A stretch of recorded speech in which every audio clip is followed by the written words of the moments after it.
warahmatullahi wabarakatuh. Di sini saya kembali lagi bersama kalian untuk menjelaskan materi-materi dari PBAK yang telah kita lalui.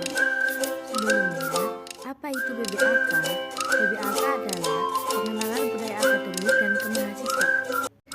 Di UIN Maulana Malik Ibrahim Malang sendiri, PBAK diikuti oleh 3.751 mahasiswa baru dan 43 siswa yang belum lulus PBAK tahun lalu.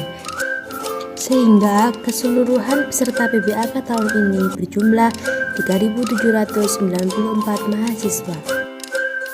Universitas Islam Negeri Maulana Malik Ibrahim Malang berdiri berdasarkan Surat Keputusan Presiden Nomor 50 tanggal 21 Juni 2004.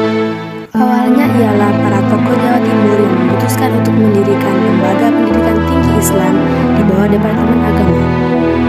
Maka dibentuklah panitia pendirian IAIN cabang Surabaya melalui Surat Keputusan Menteri Agama Nomor 17 tahun 1961 yang bertugas untuk mendirikan Fakultas Syariah yang berkedudukan di Surabaya dan Fakultas Tarbiyah yang berkedudukan di Malang. Awalnya, kedua fakultas tersebut merupakan fakultas cabang dari IAIN Sunan Kalijaga.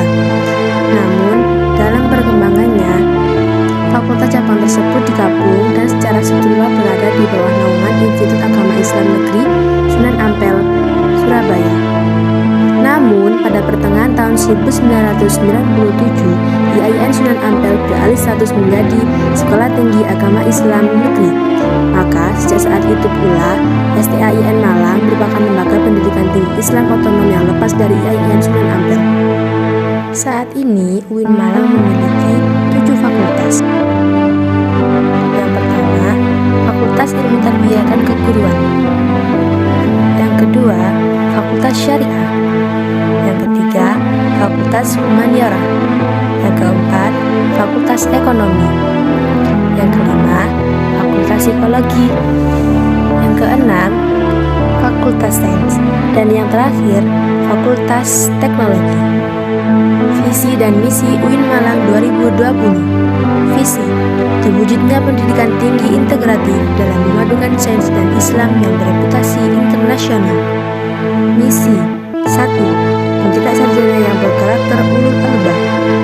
2. Menghasilkan sains, teknologi, seni yang relevan dan budaya saing tinggi. Tujuan: 1. Memberikan akses pendidikan tinggi keagamaan yang lebih luas kepada masyarakat. 2. Menyediakan sumber daya manusia terdidik untuk memenuhi kebutuhan masyarakat. Strategi: menyelenggarakan tridharma perguruan tinggi secara integratif yang berkualitas. Itu tadi profil singkat mengenai UIN Malang. Sekarang materi yang pertama, wawasan bidang akademik. Pembelajaran perkuliahan pada tahun 2021 dilakukan secara daring melalui platform Zoom, Google Meet, e-learning, dan lain-lain. Pembelajaran perkuliahan berlangsung minimal 8 semester, termasuk SKS, penelitian, pengabdian masyarakat, KKN, wisuda, dan lain-lain. Mata kuliah adalah pengembangan kepribadian yang merupakan ciri khas UINMA. Yang kedua, MPK merupakan matkul dasar, agama, bahasa, dan filsafat. Yang ketiga, matkul fakultas ialah matkul yang membedakan antara satu fakultas dengan fakultas yang lain. Yang keempat, matkul program studi ialah matkul yang membedakan antara prodi yang satu dengan prodi yang lain. Yang terakhir ada siakat. Siakat merupakan singkatan dari sistem akademik. Pada semester pertama, mahasiswa baru mendapatkan jadwal kuliah dengan paketan dari universitas. Sedangkan pada semester 2 dan seterusnya, mereka mengurusnya secara mandiri dengan konsultasi dengan DPA atau dosen penasihat akademik. Kuliah dimulai pada tanggal 6 September hingga Desember 2021 dan ada UTS dan UAS. Setelah UAS, kita akan mendapatkan KHS atau kartu hasil studi, dan di situ ada yang namanya IPK. IPK berpengaruh terhadap SKS karena semakin kecil IPK, maka semakin lama kita lulus. Kita sebagai mahasiswa diharapkan untuk aktif dan dapat menjadi orang yang bermanfaat bagi orang lain. Dan materi yang kedua yakni wawasan bidang kemahasiswaan. Siapa itu mahasiswa? Mahasiswa adalah the best human material. Maka kita sebagai mahasiswa harus mengupayakan diri baik secara mental dan spiritual dalam mengikuti perkuliahan di UIN Malang. Indikator mahasiswa yang memiliki mental dan spiritual yang baik yaitu yang pertama, mahasiswa tersebut berpikir ilmiah. Mahasiswa tersebut harus melandasi pikirannya dengan pengetahuan baik umum dan agama. Yang kedua, berperilaku dengan nilai-nilai agama dan tata krama yang ada. Yang ketiga, menjadi generasi muslim yang moderat. Yang keempat, taat beribadah. Dan yang terakhir, ketika kita menjadi mahasiswa, maka kita harus menjadi mahasiswa yang kreatif dan terampil dalam bermasyarakat. Lanjut ke PBAK hari kedua. Materi pertama yakni Dema UIN Malang. Langsung saja, apa itu Dema? Dema merupakan organisasi intrakampus yang merupakan lembaga eksekutif mahasiswa di level universitas. Di UIN Malang, Dema diketuai oleh Farhan Adi Murosadi dari jurusan farmasi dan diwakili oleh Ahmad Fawaid dari jurusan psikologi. Selanjutnya, apa tugas dan fungsi Dema? Fungsi Dema yang pertama, sebagai pelaksana program organisasi kemahasiswaan. Yang kedua, sebagai lembaga yang mengkoordinasikan dan menginstruksikan pelaksanaan kegiatan kemahasiswaan di tingkat universitas. Kemudian, tugas Dema. Yang pertama, melaksanakan program kerja organisasi yang sudah disepakati oleh Senat Mahasiswa Universitas. Yang kedua, mengkomunikasikan dan menginformasikan kegiatan kemahasiswaan di tingkat universitas. Yang terakhir, melaksanakan koordinasi dan sinkronisasi kegiatan kemahasiswaan. Nah, kita masuk ke materi yang kedua, yaitu SEMA UIN Malang. Apa itu SEMA? SEMA memiliki kepanjangan Senat Mahasiswa. SEMA merupakan organisasi mahasiswa UIN Malang yang berperan sebagai lembaga legislatif yang mengkoordinasi Dema, UKM, dan HMJ. Kalau begitu, apa fungsi SEMA? Yang pertama, SEMA memiliki fungsi advokasi. Yang kedua, SEMA memiliki fungsi legislasi.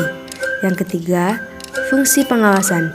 Dan yang terakhir, fungsi penganggaran. Kemudian, apa tugas SEMA? Tugas SEMA yang pertama, mengawasi dan mengontrol Dema U. Yang kedua, memberikan persetujuan setiap kegiatan yang akan dilaksanakan oleh Dema U. Yang ketiga, memberikan pengesahan setiap laporan pertanggungjawaban setelah selesai agenda tersebut. Selanjutnya, memfasilitasi aspirasi mahasiswa UIN Malang dan menyalurkannya kepada pihak-pihak yang bersangkutan. Kemudian, mengawasi setiap kebijakan dan keputusan yang diambil oleh Dema U. Merancang dan menetapkan peraturan organisasi di UIN Malang. Mengesahkan peraturan Dema U. Dan yang terakhir, menjadi mitra kerja Dema U dalam melaksanakan kebijakan organisasi kemahasiswaan. Yang terakhir, SEMA memiliki wewenang loh, di antaranya membentuk UU yang dibahas dengan presiden mahasiswa untuk mendapatkan persetujuan bersama. Yang kedua, menampung dan mempertimbangkan segala aspirasi mahasiswa. Yang ketiga, memberikan mandat untuk pelaksanaan pemilu. Yang keempat, mengawasi pelaksanaan hasil-hasil sidang SEMA U. Mengawasi pelaksanaan program kerja dan kebijaksanaan Dema U. Turut andil dalam mengkaji permasalahan yang timbul di dalam negara dan di tingkat universitas. Dan yang terakhir, menerima dan membahas usulan PO yang berkaitan dengan bidang tertentu dan mengikut sertakan dalam pembahasan. Nah, sekarang kita masuk ke materi yang ketiga, yaitu UKM UIN Malang. Yang pertama adalah UKM Menwa. Menwa adalah kependekan dari resimen mahasiswa. Fungsi resimen mahasiswa adalah mewujudkan sikap bela negara di ranah mahasiswa, menciptakan kondusivitas kehidupan mahasiswa, dan lain-lain. Latihan di dalam UKM ini ada lempar pisau, menembak, dan bela diri. UKM selanjutnya ada Racana Maulana Malik Ibrahim Dewi Chandra Wulan 2021. Salah satu visinya yaitu mengamalkan nilai kode kehormatan dalam kehidupan sehari-hari.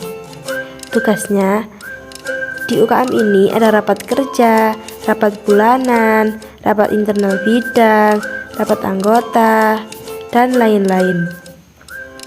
Program kerjanya ada Anjang Sana, ada perkemahan wirakarya, temu alumni, musyawarah, dan lain-lain juga sih. UKM selanjutnya ada UKM PMI. UKM PMI bergerak di bidang kemanusiaan, kekeluargaan, dan kemanfaatan. Ada 6 bidang yang bergerak di dalam UKM ini. Yang pertama, sosial keagamaan. Yang kedua, bidang dikten. Yang ketiga, bidang rutang. Yang keempat, bidang kesehatan. Yang kelima, penelitian pengembangan. Dan yang terakhir, ada bidang humas. UKM ini didirikan pada tahun 1990 oleh Bapak Zainal Abidin dan Bapak Mustafa. Selanjutnya ada UKM Gema Gita Bahana. UKM ini mengurus pengembangan bakat di bidang suara dan mempelajari ilmu musik seperti not angka, not balok, dan lain-lain, serta memberikan wawasan keorganisasian. Lanjut ke UKM Seni Religius. UKM ini merupakan lembaga otonom yang memiliki jalur koordinatif yang bergerak dalam bidang seni Islami. Contohnya adalah di bidang kaligrafi, MC, qosidah, nasyid, qiraah, gambus, dan lain-lain. Tujuan dari UKM ini adalah membentuk kader Islami yang beriman dan taat kepada Allah SWT, serta memiliki jiwa pemimpin yang agamis, kritis, dinamis, kreatif, inovatif, serta menjunjung tinggi Tridharma Perguruan Tinggi. Selanjutnya ada UKM Teater. UKM Teater ini sudah termasuk tua loh, umurnya lebih tua dari kita. UKM ini didirikan 35 tahun yang lalu. UKM ini berkecimpung di dalam bidang seni musik, sastra, aktor, tari, dan lain-lain. Jadi, bagi kamu yang suka acting atau suka nari, sabilah buat ikutan ini. Next ada UKM Mapala Tursina. Mapala itu kalau nggak salah mahasiswa pencinta alam kan? Nah, kegiatan utama dari UKM ini yaitu rekreasi seperti mendaki, kemudian sosial tentang bencana alam, kemudian olahraga, ya daki gunung, panjat tebing, susur goa, dan lain-lain. Selanjutnya ada UKM Junior. Junior itu apa sih? Junior itu kependekan dari unit olahraga. Junior itu wadah memfasilitasi mahasiswa dalam bidang olahraga. Junior menaungi 7 cabang olahraga, yaitu sepak bola, bola voli, bulu tangkis, tenis meja, bola basket, sepak takraw, dan catur. Kegiatan dari UKM ini diantaranya latihan rutin, organisasi dan kepanitiaan, sparring partner, dan lain-lain. Seperti kita ikut ekskul di sekolah ya. Selanjutnya ada UKM Kopma Padang Bulan. UKM ini dibentuk pada tanggal 9 Maret 2000 oleh Bapak Dr. Andes Haji Irfan, SH MPD. Unit usaha yang didirikan oleh Kopma ada minimarket, konter pulsa, tempat fotokopi, dan usaha catering.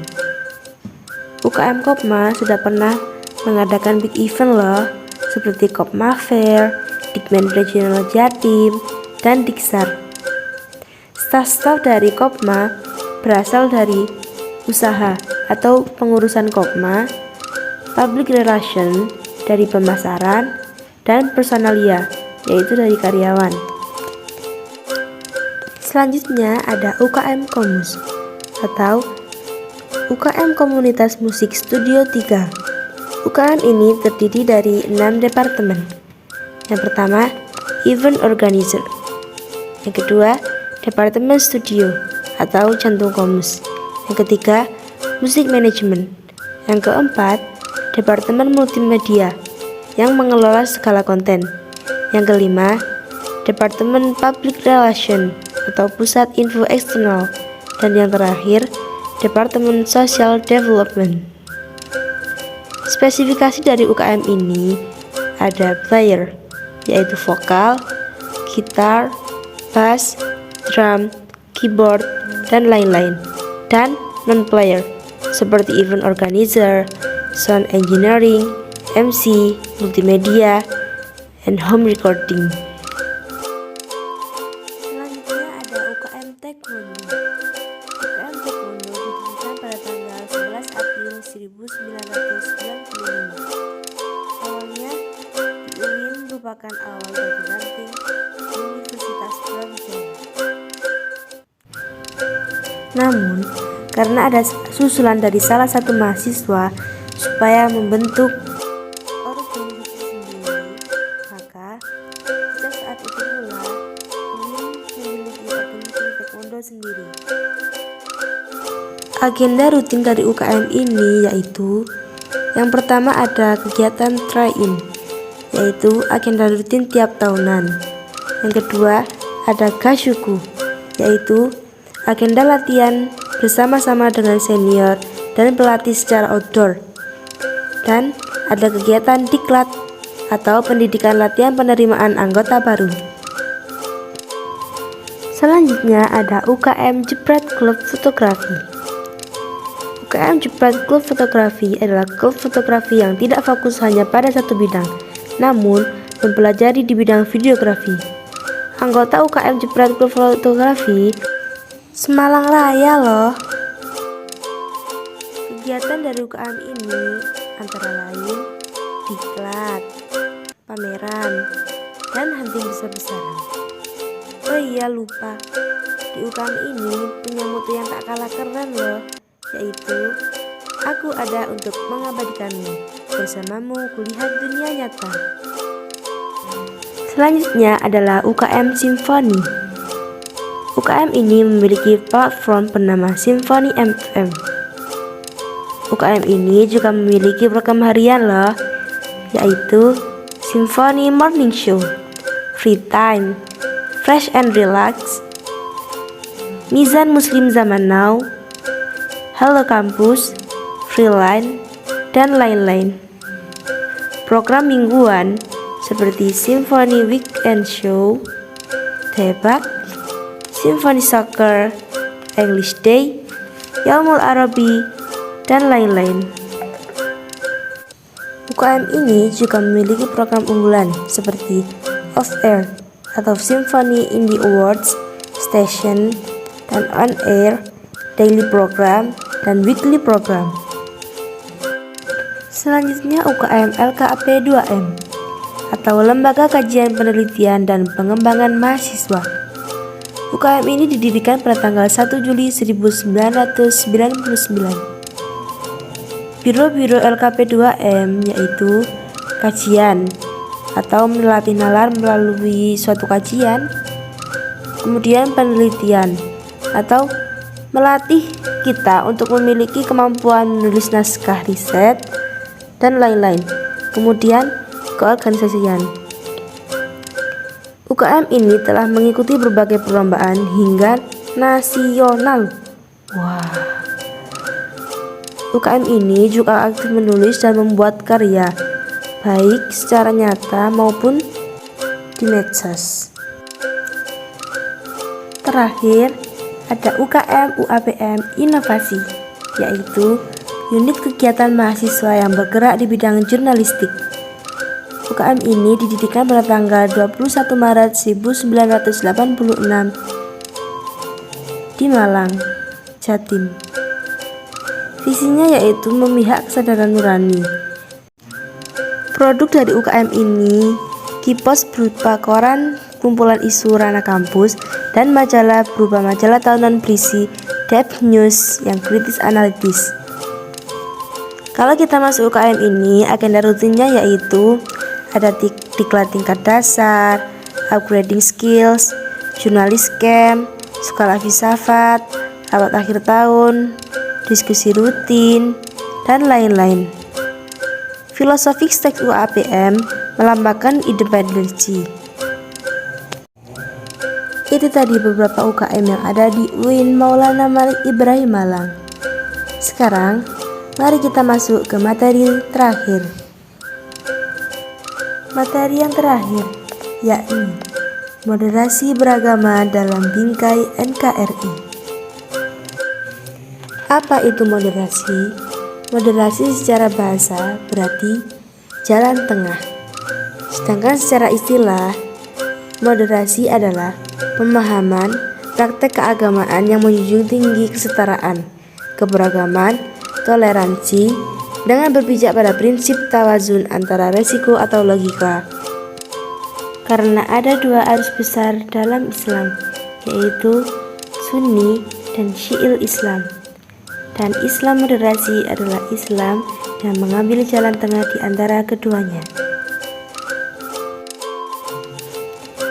Lalu, mengapa moderasi penting di Indonesia? Yang pertama, karena karakter Islam sebagai agama rahmatan lil alamin yang menjunjung tinggi keadaban Islam dan keharmonisan antar pemeluk-pemeluk agama. Yang kedua, karena historitas Islam di Indonesia, di mana Islam di Indonesia tidak bisa dipaksakan terlebih dahulu. Pada zaman dahulu, para ulama pun hingga mengubah cara-cara dengan entah itu dengan gamelan, wayang kulit, dan lain-lain. Yang ketiga, karakter masyarakat Indonesia yang lekat dengan kesantunan dan harmoni. Dan yang terakhir, ideologi bangsa Pancasila dan moto Bhinneka Tunggal Ika. Nah, karena moto di Indonesia adalah Bhinneka Tunggal Ika, sedangkan agama di Indonesia sangat bermacam-macam, maka kita tidak bisa sebagai umat Islam memaksakan kehendak terhadap orang-orang yang tidak seagama dengan kita. Terkait dengan isu-isu politik dengan Timur Tengah dan politik global, baik secara langsung ataupun tidak, dapat mempengaruhi pemahaman dan sikap keberagaman masyarakat Indonesia, serta mengganggu agenda moderasi Islam seperti konflik Palestina dan Israel, aliansi politik Arab Amerika, political despotism and hypocrisy, dan lain-lain.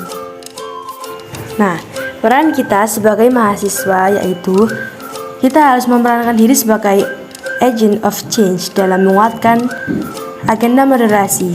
Kemudian, kita harus mengedepankan kepentingan kebangsaan dan keagamaan yang sesuai dengan prinsip moderasi. Yang terakhir, mahasiswa UIN harus cerdas, akademik, religius, dan berkebinekaan. Terima kasih.